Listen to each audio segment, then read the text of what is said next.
Welcome to Washington Today on C-SPAN Radio for Wednesday, April 6, 2022. Executives from large oil companies pressed by members of Congress about high gasoline prices and the debate taking a familiar ring. Democrats accusing the companies of price gouging. Republicans saying that it's the Biden administration environmental policies that have led to less oil production. Could high inflation and the turmoil from Russia's continuing war in Ukraine push the U.S. and maybe the world into recession? We'll talk about that with a reporter from MarketWatch. Russian President Vladimir Putin's daughter, wife and daughter of Russia's top diplomat, and Russia's two largest banks among the targets of a new round of sanctions announced today by President Joe Biden. Amid the allegations, Russia is committing war crimes against civilians in Ukraine. U.S. House Representatives debating a bipartisan bill designed to ensure the U.S. does everything it can to prosecute any Russian war crimes. U.S. House today also voting to recommend two more of former President Donald Trump's advisors be held in criminal contempt for not complying with subpoenas from the House Select Committee investigating the January 6, 2021 attack on the Capitol. Those two, Peter Navarro and Dan Scavino. This from United Press International, UPI. Democrats and Republicans squared off during a House committee hearing with some of the leading figures in the petroleum industry Wednesday, taking familiar sides during testimony that highlights the struggle to bring down high gasoline prices. Democrats hammered oil executives over dividends to shareholders, stock buybacks, and CEO pay, while gas prices have hovered at record highs. Republicans defended the oil industry, charging it has been President Joe Biden's rush to green energy that has cut the legs from under the industry and currently prevents them from producing more oil and lowering prices. That from UPI. We covered the hearing in its entirety on C-SPAN Radio. We begin with an opening statement from one of the witnesses, Chevron Chair and CEO Mike Wirth, who says it's Russia's war in Ukraine that's been affecting the market. In addition to the toll on human life, the crisis has also led to a surge in commodity prices, particularly with respect to energy.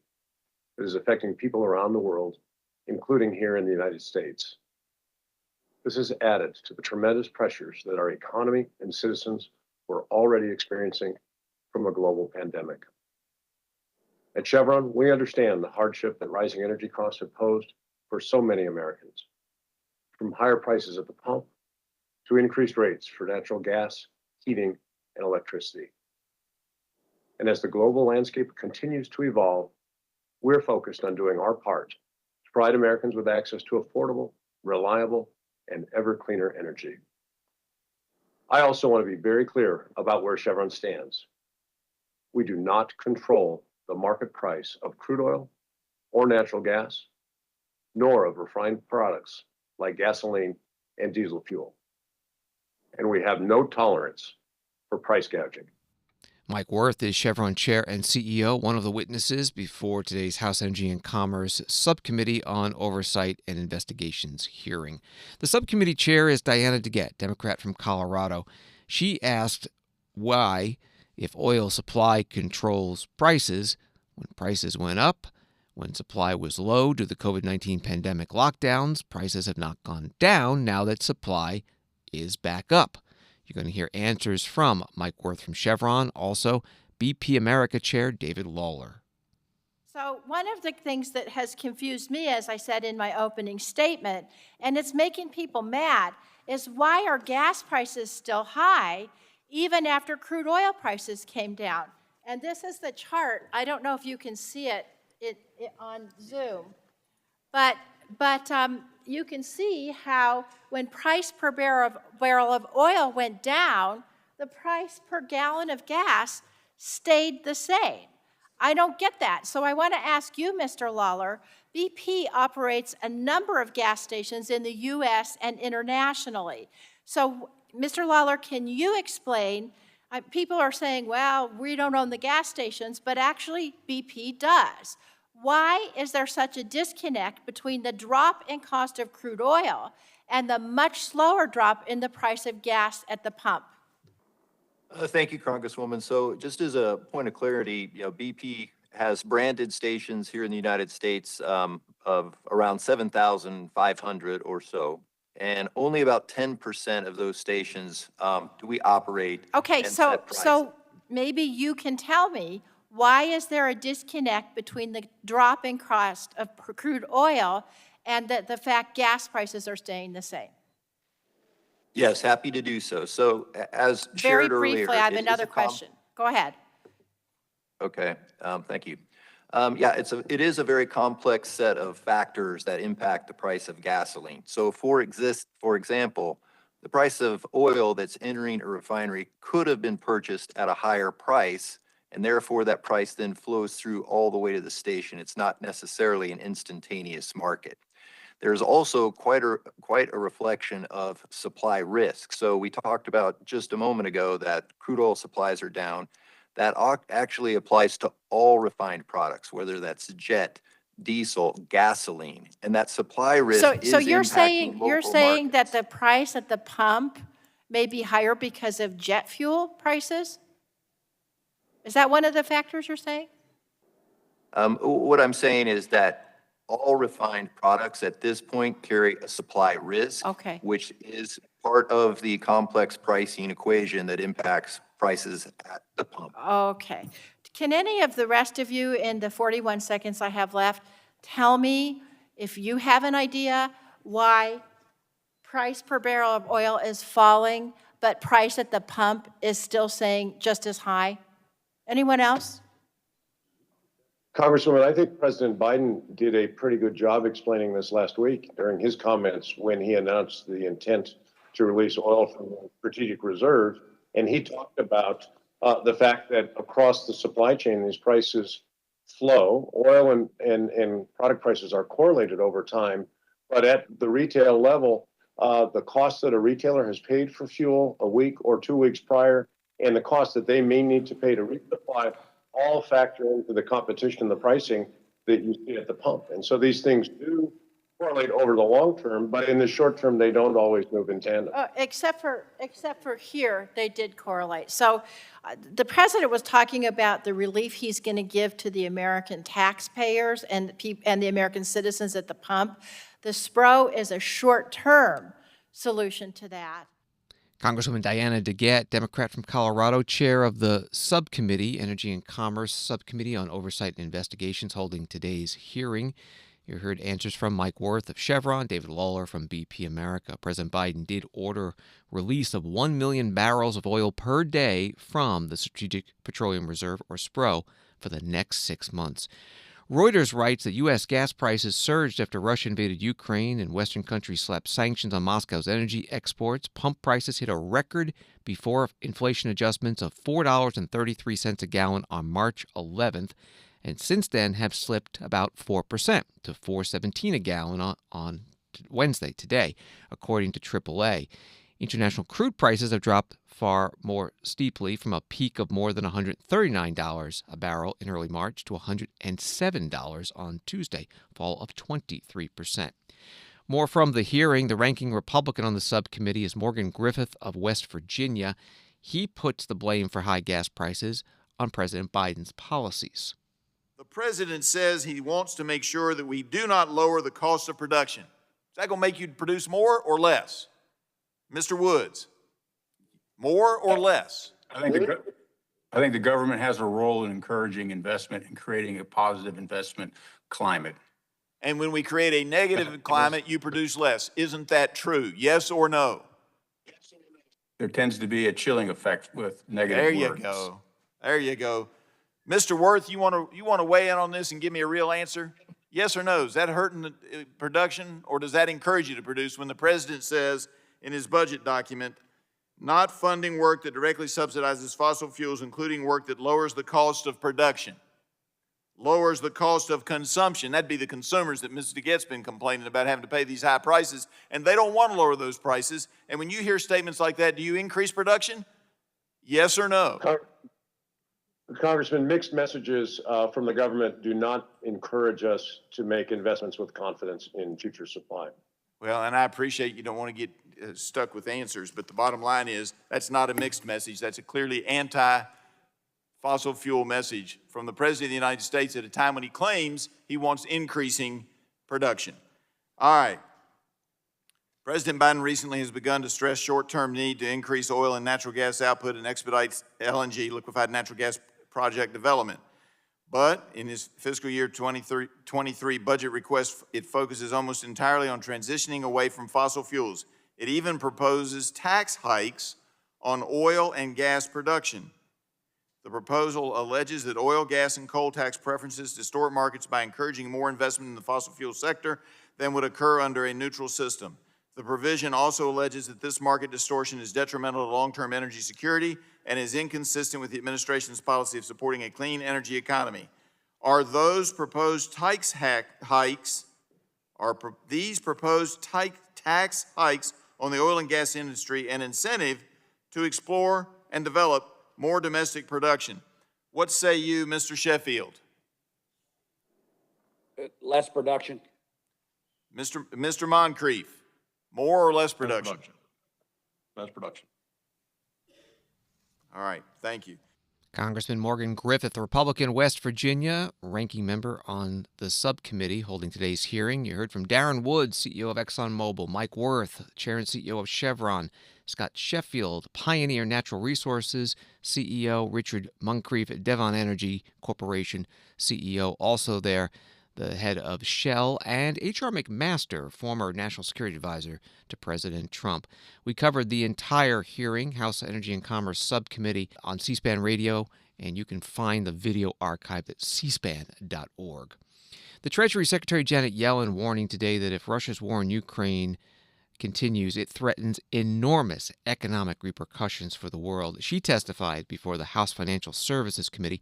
She says specifically disruptions in food and fuel supplies will inflict large burdens on countries least able to deal with it.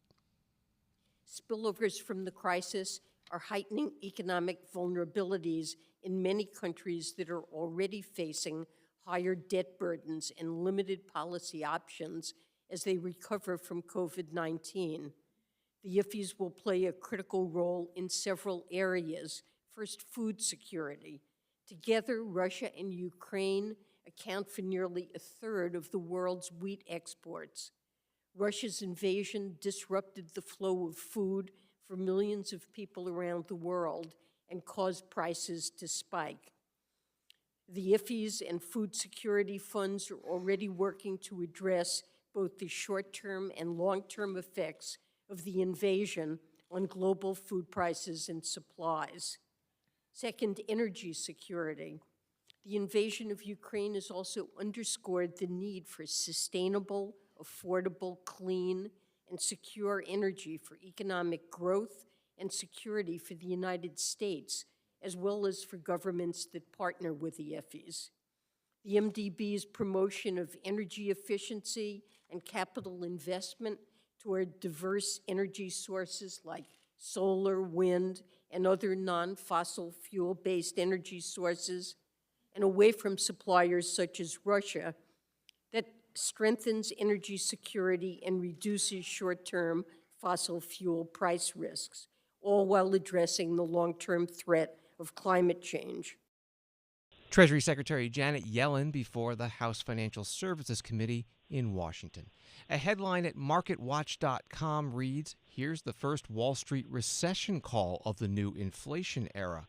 Reporter on that story is Stephen Goldstein, markets editor for Europe for MarketWatch, and he joins us from London. Thanks so much for being here. Where did that recession call come from, and could there be more to follow? Yeah, well, it's a combination of factors. The first is that there was an inflation issue heading into the Russian invasion of Ukraine. There was elevated inflation. This was making the Federal Reserve nervous around the beginning of the year. And it was also giving consumers pause, as showed by a different consumer sentiment survey. Then came the Russian invasion of the Ukraine. And what that had led to is really crippling sanctions on Russia, but also a very big impact on key commodities, notably in energy, but also in food that Russia and Ukraine produce. And this has accelerated what had already been a very big inflation problem. So you put the two together and you have a situation where the Federal Reserve has communicated that they're going to have to increase interest rates aggressively. And there's one other element, that this is not simply a United States issue. And Deutsche Bank is forecasting that the European Central Bank also will be increasing interest rates aggressively. And that's very noteworthy because right now their interest rates are actually set at a negative level. But the inflation problems are global. And this is really having a major impact on economies, not just in the U.S., but throughout the world. I have this image in my head of a speeding train, Federal Reserve trying to put on the brakes. Can they put on enough of the brakes, or is it going too fast at this point? Yeah, that's a great question. And there's really some debate from some very influential people about that. So Federal Reserve Chair Jay Powell insists that they can. He gave a recent speech arguing that the U.S. Has in the past and has a strong possibility of engineering what he called a soft or soft-ish landing. And this would mean that the Fed would be able to bring inflation down without causing the U.S. economy to go into a tailspin. Others, like former Treasury Secretary Larry Summers, say that just won't be the case, and that the Fed's increasing interest rates will cause such a sharp impact on the U.S. and global economy that a recession or something very close to it is almost assured. Does it matter at this point how long Russia's war in Ukraine goes on? Because some experts have said in the past couple of days this could go on for years. And also how long the sanctions on Russia are continuing, or is the initial shock of it already baked in? No, I think it does matter. And I think that last point you mentioned about the sanctions is actually very important as well. Really, the issue is that the world is turning its back on the key commodities produced by Russia. You had today even some Chinese companies saying that they were not willing to buy some energy products from Russia. So the longer that this goes on, Russia is just such a major producer of these vital commodities that even if they were to withdraw, which honestly doesn't look particularly likely, the fact that these sanctions will remain in place is really going to upset the global economy for some time to come. Clearly, the sooner that hostilities cease, the better it will be. Also, that would unlock potentially some very key grain commodities that Ukraine produces that just obviously are not going to get to the world markets during a war. But right now we're seeing the U.S. and its allies in Europe increasing sanctions on Russia, and particularly with these key commodities. And that's just really further exacerbating an inflation problem that was already there before this crisis. Stephen Goldstein is the markets editor for Europe at MarketWatch. Find his stories at marketwatch.com and on Twitter at MKTWGoldstein. Thank you very much. Thank you for having me. And we'll have more on the newest sanctions from the U.S. against Russia later in this program. Wall Street today, the Dow down 144, NASDAQ down 315, S&P down 43. From CNBC, Federal Reserve officials discussed how they want to reduce their trillions in bond holdings at the March meeting, with a consensus around $95 billion a month. Minutes released Wednesday showed. Officials generally agreed a maximum of $60 billion in treasuries and $35 billion in mortgage-backed securities would be allowed to roll off, phased in over 3 months, and likely starting in May. President Joe Biden signing into law today a Postal Service reform bill expected to save almost $50 billion over the next decade. The Postal Service has been operating at a net annual loss for the last decade. Saving that money will require no longer requiring prepaying future retiree health benefits to the Postal Service. Instead, the retirees will enroll in Medicare, also allowing the Postal Service to offer non-postal government services like hunting and fishing licenses or services from the Department of Motor Vehicles. President Biden extending the COVID-19 pandemic moratorium on federal student loan payments and interest accrual through August 31st. It was set to expire May 1st. Moratorium began in March 2020 under former President Trump and has since been extended 5 times, freezing $1.6 trillion in debt owed by more than 40 million Americans. More on this today from the White House Press Secretary Jen Psaki. On his first day in office, President Biden directed the Department of Education to pause federal student loan repayments through September of that year. He has since extended it twice, today being the third extension. Millions of Americans were struggling, of course, at that time to stay afloat. Because of the pause in repayments, 41 million Americans were able to breathe a little easier during some of the toughest days of the COVID-19 pandemic. Today, America is stronger than we were a year ago, and we will be stronger a year from now than we are today. However, as our administration recognized in recently extending the COVID-19 national emergency, we are still recovering from the pandemic and the unprecedented economic disruption it caused, which of course is the root reason for this extension. In order to enable Americans to continue to get back on their feet after 2 of the hardest years this nation has ever faced, we have announced earlier today, of course, the extension of the pause on federal student loan repayments through August 31st. Of this year. That additional time will assist borrowers in achieving greater financial security and support the Department of Education's efforts to continue improving student loan programs. The White House Press Secretary Jen Psaki in the White House briefing room. Senator Tom Cotton, Republican from Arkansas, tweeting, President Biden's perpetual student loan payment moratorium is an insult to every American who responsibly paid debts. There's no free lunch. This reckless move puts taxpayers on the hook for billions.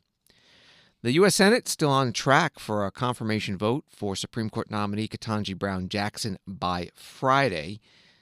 TheHill.com reports that a group of Democratic lawmakers unveiled legislation on Wednesday that would force the Supreme Court to adopt various ethics standards, including recusal requirements for justices with financial and personal ties to parties involved in cases before the High Court. The effort led by Senator Sheldon Whitehouse, Democrat from Rhode Island. A Supreme Court justice is now not required to address why he or she doesn't think he or she needs to recuse. And if a party thinks that they really ought to have recused, they have no recourse. Everybody knows the problem of being judge in one's own cause. The justices are judges in their own cause as to recusal. There's no penalty for getting a recusal wrong, and the level of analysis is very weak. In the case of Americans for Prosperity Foundation versus Bonta, which was a very important dark money decision, the court seems to have paid no attention to the fact that Americans for Prosperity and the Americans for Prosperity Foundation are effectively identical organizations. That is a corporate veil you could pierce with a banana. And this law would require them to look through those corporate veils. We also see flotillas of amicus briefs appear, again, from organizations that don't really exist, whose purpose is only to hide who the real interest is behind them. And they appear in flotillas of a dozen at a time, coordinated and orchestrated. And in the case of AFPF, because it was so important to the dark money operation, 50 of these organizations turned up at the certiorari stage. Another point has to do with personal hospitality. The court is now allowing its members to accept personal hospitality. I put the word personal in quotes because it's allowed to accept personal hospitality from people the justice has never met at commercial resorts and facilities. How could that possibly make any sense? Senator Sheldon Whitehouse, Democrat from Rhode Island, news conference on Capitol Hill with other Democratic senators and House members introducing that legislation. Supreme Court issuing a ruling today. New York Times writes the court reinstated an environmental regulation from the Trump administration that restricted the role states play in enforcing the Clean Water Act. The court's brief, unsigned order gave no reasons, which is typical when the justices act on an emergency application. That from the Times. They also note that 4 justices dissented, saying the majority had used a case on what critics call the court's shadow docket to issue a significant ruling without adequate consideration. Those 4 dissenters: Elena Kagan, Chief Justice John Roberts, Stephen Breyer, and Sonia Sotomayor. Washington Today continues in a minute. Listen to C-SPAN Radio with our free mobile app, C-SPAN Now. Get complete access to what's happening in Washington, wherever you are, with live streams of floor proceedings and hearings from the U.S. Congress, White House events, the courts, campaigns, and more. Plus analysis of the world of politics with our informative podcasts. C-SPAN Now is available at the Apple Store and Google Play. Download it for free today. C-SPAN Now, your front row seat to Washington, anytime, anywhere.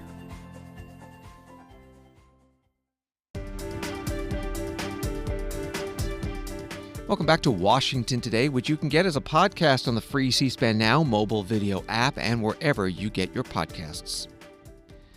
United States on Wednesday tightened the financial vice on Russia, writes the Associated Press, announcing sanctions that target President Vladimir Putin's 2 adult daughters and block 2 key Russian banks in retaliation for war crimes in Ukraine. Videos and images of bodies in the streets of Bucha after it was recaptured from Russian forces have unleashed a wave of indignation among Western allies who have drawn up new sanctions as a response. That from AP. President Biden announcing the new sanctions in a speech to the North America's Building Trades Union Legislative Conference in Washington.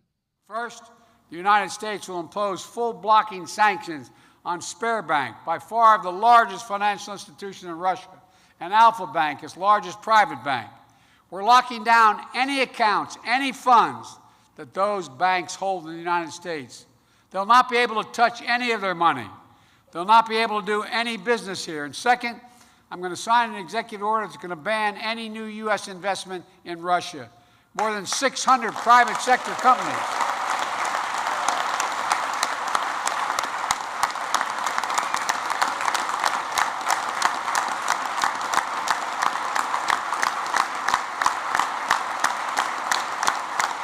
Folks,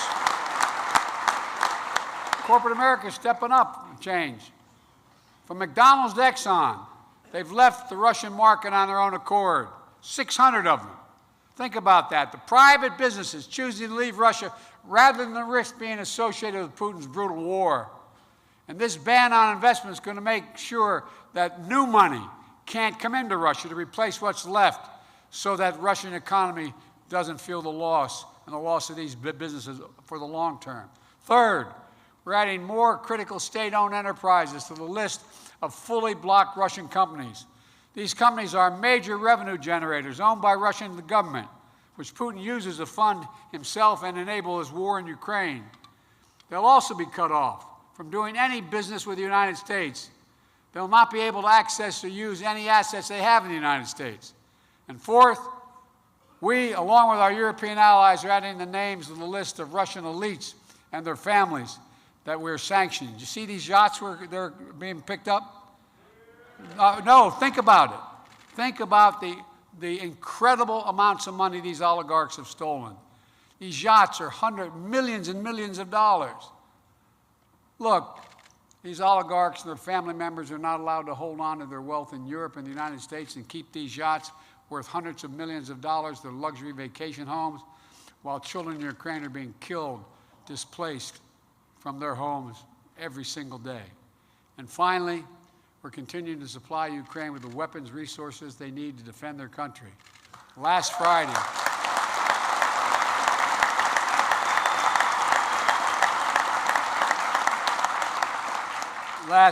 we announced millions in funding to procure new equipment for Ukraine. Advanced drones, laser-guided rocket systems. Yesterday, I signed another package to send more Javelin missiles, those shoulder-mounted missiles that can take out tanks and armored vehicles. To keep getting an uninterrupted supply to the Ukrainian military. You know, we won't be able to advertise every piece of security we give because our allies and partners are supplying to Ukraine through us. But advanced weapons and ammunition are flowing in every single day. And as you may have seen yesterday on television, when the Secretary of Defense was being cross-examined by one of our, how can I say it, our congresspersons, saying, "What have you done?" And he basically looked at him and said, "What the hell do you think we've done? Why do you think they're able to fight? We've trained them and we've given them the weapons." That's what's happening. Look,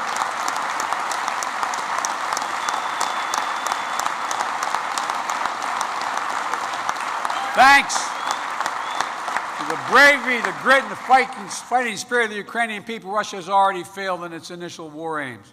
Russia wanted to take Ukraine's capital city, Kyiv, and topple its democracy and elected government. Today, Kyiv still stands, and that government still presides. This fight is far from over. Here's the point. This war could continue for a long time, but the United States will continue to stand with Ukraine and the Ukrainian people in the fight for freedom. President Joe Biden today at the North America's Building Trades Union Legislative Conference in Washington, D.C. He went on to talk about domestic issues, the U.S. economy. You can find the full speech at cspan.org. A new Pew Research Center survey released today finds 70% of Americans view Russia as an enemy of the United States. That's up about 30 percentage points from January. 24% of those surveyed see Russia as a competitor. 3% consider Russia to be a partner of the United States. Senator Tom Cotton, Republican of Arkansas, responding today to the president's announcement of the latest sanctions against Russia. Senator Cotton was on Fox News Channel. Better late than never, but gosh, it sure is late. The president celebrated the sanctions that we're putting on Russia's largest bank. We've been urging him to impose those sanctions since this war started 7 weeks ago. And not just Republicans either. Democrats have been urging him. I've personally been in closed settings where Democratic senators have urged the administration to sanction that bank. Why has it taken 7 weeks? In fact, why are there any new sanctions to announce at all on Russia? We should have thrown the kitchen sink at Russia and imposed every sanction we could weeks ago. Likewise, with the delivery of arms, again, it's better late than never, but it's consistently been late. The administration has consistently been behind the power curve, both in deploying the arms late last fall when Russia's buildup and intentions were clear, and since the invasion occurred. We're still not doing enough to get Ukraine every weapon system they need and get it fast enough, and we are still imposing limitations on what Ukraine can do on its own territory. Russia has announced that their main effort is now going to be in eastern Ukraine, an area called the Donbas. The administration still thinks that Ukraine should not be allowed to strike Russian forces that were occupying their territory the day before this war started. That is the height of folly. You can't win a war on the defensive. You have to win it on the offensive. We have to encourage and aid Ukraine to go on offense to retake its own territory. Republican Senator Tom Cotton on Fox News Channel today. In the U.S. House, a bipartisan bill coming up designed to hold Russian leaders accountable for any potential war crimes in Ukraine. The bill is titled Ukraine Invasion War Crimes Deterrence and Accountability Act and was introduced by the top Democrat and Republican on the Foreign Affairs Committee, and both spoke before the vote in the House floor. First, Gregory Meeks, Democrat from New York. He chairs the committee. Nothing we do on this floor today will erase the generational trauma that Putin's forces have inflicted on Ukrainians. But we can and we must ensure that the United States of America is doing everything in its power to collect evidence that can be used to prosecute Russian war crimes and other atrocities. And hopefully that will deter further systemic human rights abuses in this conflict. H.R. 7276 would require the administration to detail efforts to collect, analyze, and preserve evidence of war crimes, and to describe the process through which a domestic, foreign, or international court or tribunal could request and obtain information related to war crimes or other atrocities from the United States. Every day of this illegal and unprovoked war further unites the global community against Russia's aggression in Ukraine. The images we continue to see day in and day out are shocking to the conscience and also a call to action. Congressman Gregory Meeks, Democrat, chair of the Foreign Affairs Committee on the House floor. Also speaking in support of this bill, the committee's ranking Republican, Michael McCall from Texas.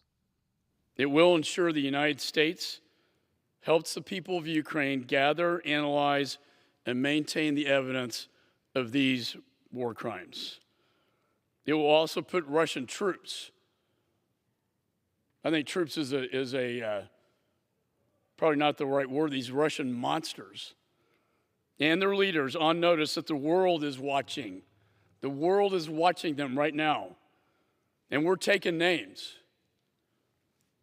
We're taking the names of these war criminals, and we're taking the photographs, and we're taking the surveillance, and we're taking the satellite imagery to document this injustice, this crime against humanity. And we will seek justice. I'm very proud of the bipartisan efforts that our committee has made. But on this topic, I just have to, my God, I can't believe we're here even talking about this. I can't believe this is actually happening in this world, in this century. These horrific atrocities in Bucha have made one thing crystal clear. No country can remain neutral in the face of this evil. The entire world needs to rally against Mr. Putin and these war crimes. And passing this bill is a step forward to getting justice done. I was a federal prosecutor for a good part of my life, and I've dealt with a lot of victims. And I've seen a lot of really awful things that man can do to mankind. I have to say, Mr. Speaker, this is probably, in fact, absolutely the worst thing I've seen in my lifetime. And the world is watching, and history will judge us all. And all nations will judge us all by what we do here and now. Republican Congressman Michael McCall on the House floor. U.S. Attorney General Merrick Garland promising the Justice Department will take every step it can to ensure any war crimes committed by Russian leaders are punished. Garland also announcing that the Justice Department has charged a Russian oligarch with sanctions violations. Garland speaking from the Justice Department in Washington. The Justice Department will continue to work alongside our international partners to hold accountable those who break our laws, threaten our national security, and harm our allies. Our message to those who continue to enable the Russian regime through their criminal conduct is this: it does not matter how far you sail your yacht. It does not matter how well you conceal your assets. It does not matter how cleverly you write your malware or hide your online activity. The Justice Department will use every available tool to find you, disrupt your plots, and hold you accountable. Finally, I cannot close without acknowledging the horrible images that all of us have seen coming out of Ukraine, particularly from Bucha this week. We have seen the dead bodies of civilians, some with bound hands, scattered in the streets. We have seen the mass graves. We have seen the bombed hospital, theater, and residential apartment buildings. The world sees what is happening in Ukraine. The Justice Department sees what is happening in Ukraine. This department has a long history of helping to hold accountable those who perpetrate war crimes. One of my predecessors, Attorney General Robert Jackson, later served as the chief American prosecutor at the Nuremberg trials. Today, we are assisting international efforts to identify and hold accountable those responsible for atrocities in Ukraine, and we will continue to do so. Attorney General Merrick Garland, the Russian oligarch Indicted, the indictment unsealed today, is Konstantin Malofeyev.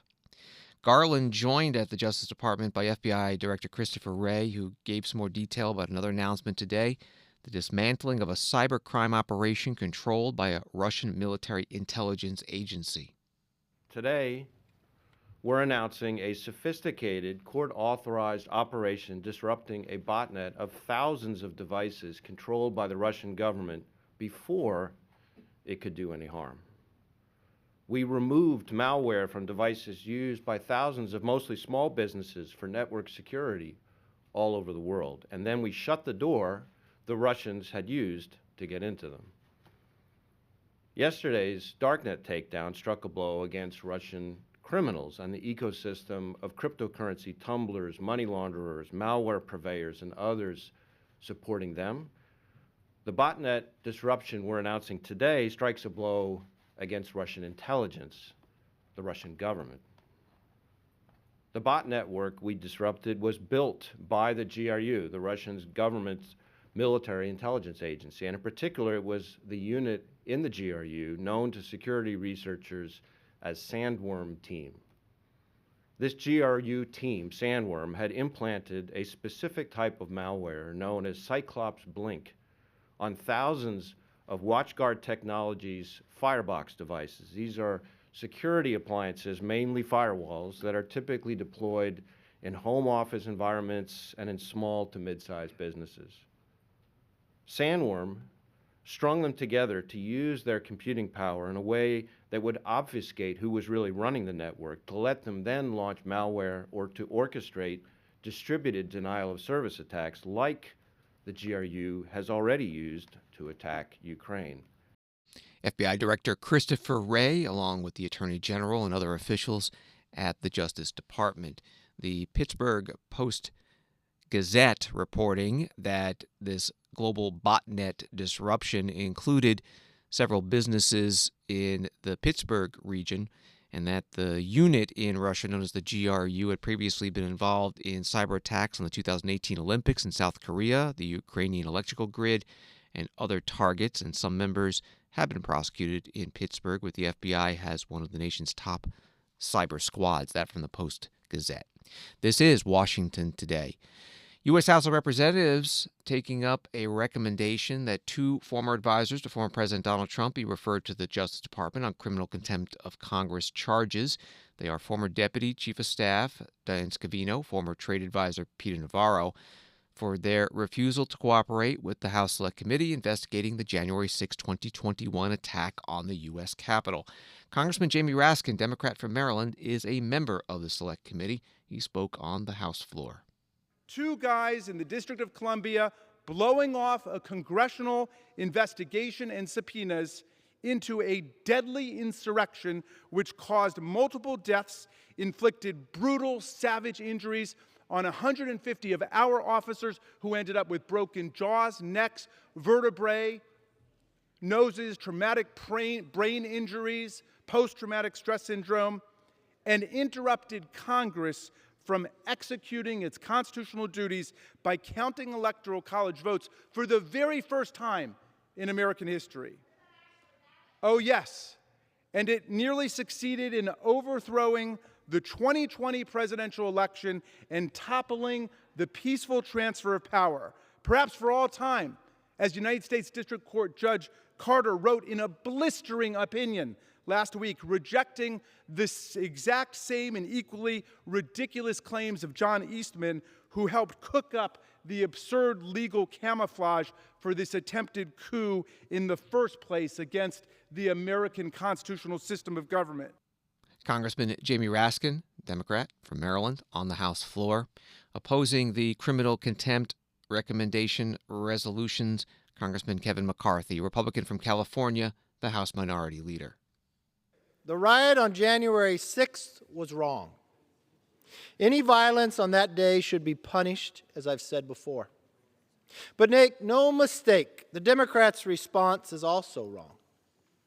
For 15 months, Democrats have used January 6th as a blank check to trample on civil rights and congressional norms. They broke every rule, violated every norm, bullied every skeptic simply to hold on to power. Let's be honest. This is a political show trial. The committee has sent hundreds of subpoenas to private citizens for phone records, bank records, and private communications. To those who invoked their right to due process, Chairman Thompson replied, "You are part and parcel guilty to what occurred." What a disgusting betrayal of the Constitution and the Bill of Rights. House Minority Leader Kevin McCarthy, Republican from California, on the House floor. The resolution's on the floor today. The third time the House Select Committee investigating the January 6th attack has sent contempt charges to the House floor to be passed. The first two referrals were sent last year were for former White House Chief of Staff Mark Meadows and former White House Strategic Advisor Steve Bannon. The contempt referral against Bannon has resulted in an indictment, and the trial on 2 counts begins in July, punishable by up to 1 year in jail and up to $1,000 fine. Again, today it was Peter Navarro and Dan Scavino. This from NBC News: a federal defense contractor with a top secret security clearance who admitted he entered the Capitol during the January 6th attack was found not guilty at trial on Wednesday. Matthew Martin was acquitted by U.S. District Judge Trevor N. McFadden after a 2-day bench trial. Martin was the first January 6th defendant to be fully acquitted at trial and told reporters after the not guilty verdict that he hoped to get his job back. The judge said it was not unreasonable for Martin to assume that outnumbered officers were allowing protesters to enter the Capitol. Judge said as well that the government did not show evidence of Martin crossing police lines that had been broken down by the mob before Martin arrived. That reporting from NBC News. Thanks for listening to Washington Today. You can get more top Washington stories sent right to you each day by subscribing to C-SPAN's evening newsletter, Word for Word. You can sign up at c-span.org/connect. Hope you have a good night.